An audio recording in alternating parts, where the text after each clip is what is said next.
Tagpo, isang lalaking DoorDash rider, tulala habang nakatitig sa kawalan. Akala mo easy money. E paano kung ang McDo delivery mo, ay patrap na pala sa isang bahay ng halimaw? Totoong kwento. Bawal ang mahina ang loob. Kwento 1, Midnight Delivery. Noong 2022, sinubukan ko mag-DoorDash para kumita ng extra. Pero halos 3 linggo bago ko pinindot ang start. Isang gabing bored ako, naisip ko, let's go. Maayos ang unang orders, hanggang may lumabas na kakaiba, $40 ang tip. Walang tanong-tanong, go agad. Galing sa McDo na nasa dulo ng highway.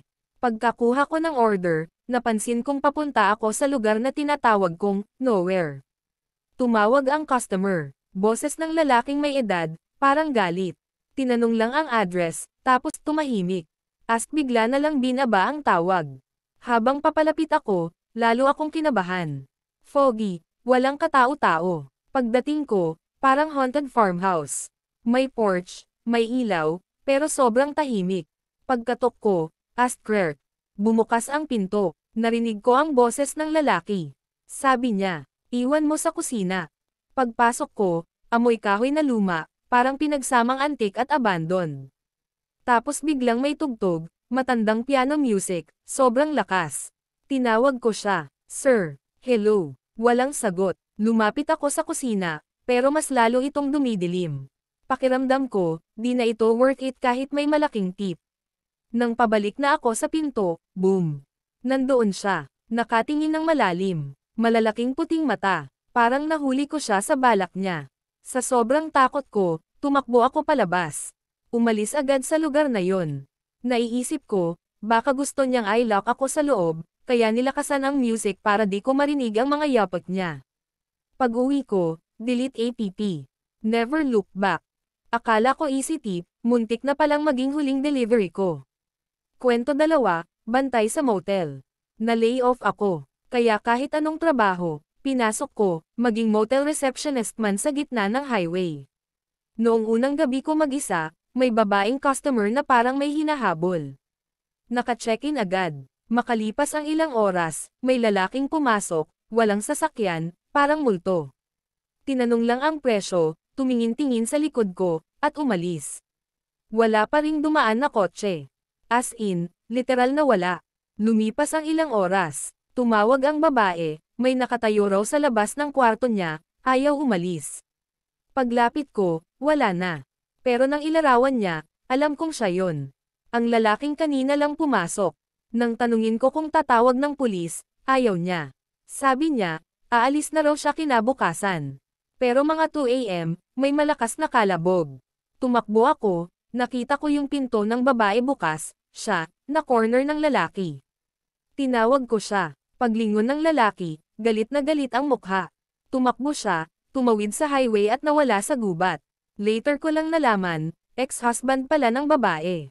May dalang spare key na ninakaw niya sa keywall.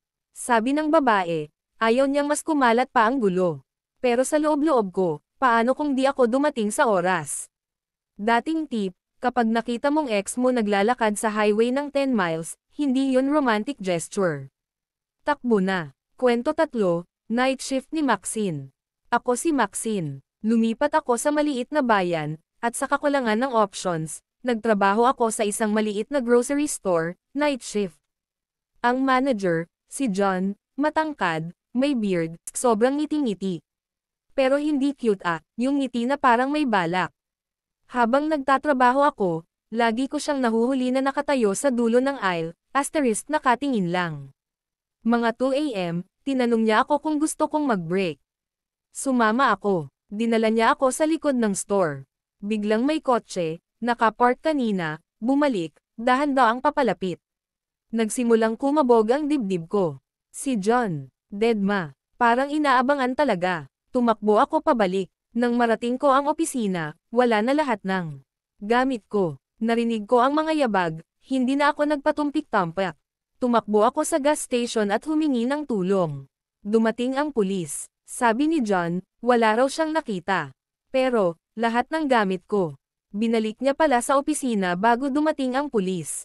At guess what? Sira daw ang CCTV sa likod. Convenient, ha? Walang naprovang krimen, may masama siyang balak. 3 simpleng trabaho. 3 tao na gusto lang kumita ng marangal. Pero 3 gabi, na muntik na nilang ikapahamak ang kanilang buhay. Sa mundong ito, hindi lahat ng tip ay reward. At hindi lahat ng ngiti ay tunay. Like, subscribe, at kung nagustuhan mo ang kwento, isend mo na kay Kuya na NAGOO order sa McDo ng 2 AM. Ito ang Kwentong Kilabot. Hanggang sa muli, ingat ka, lalo na kung gabi na.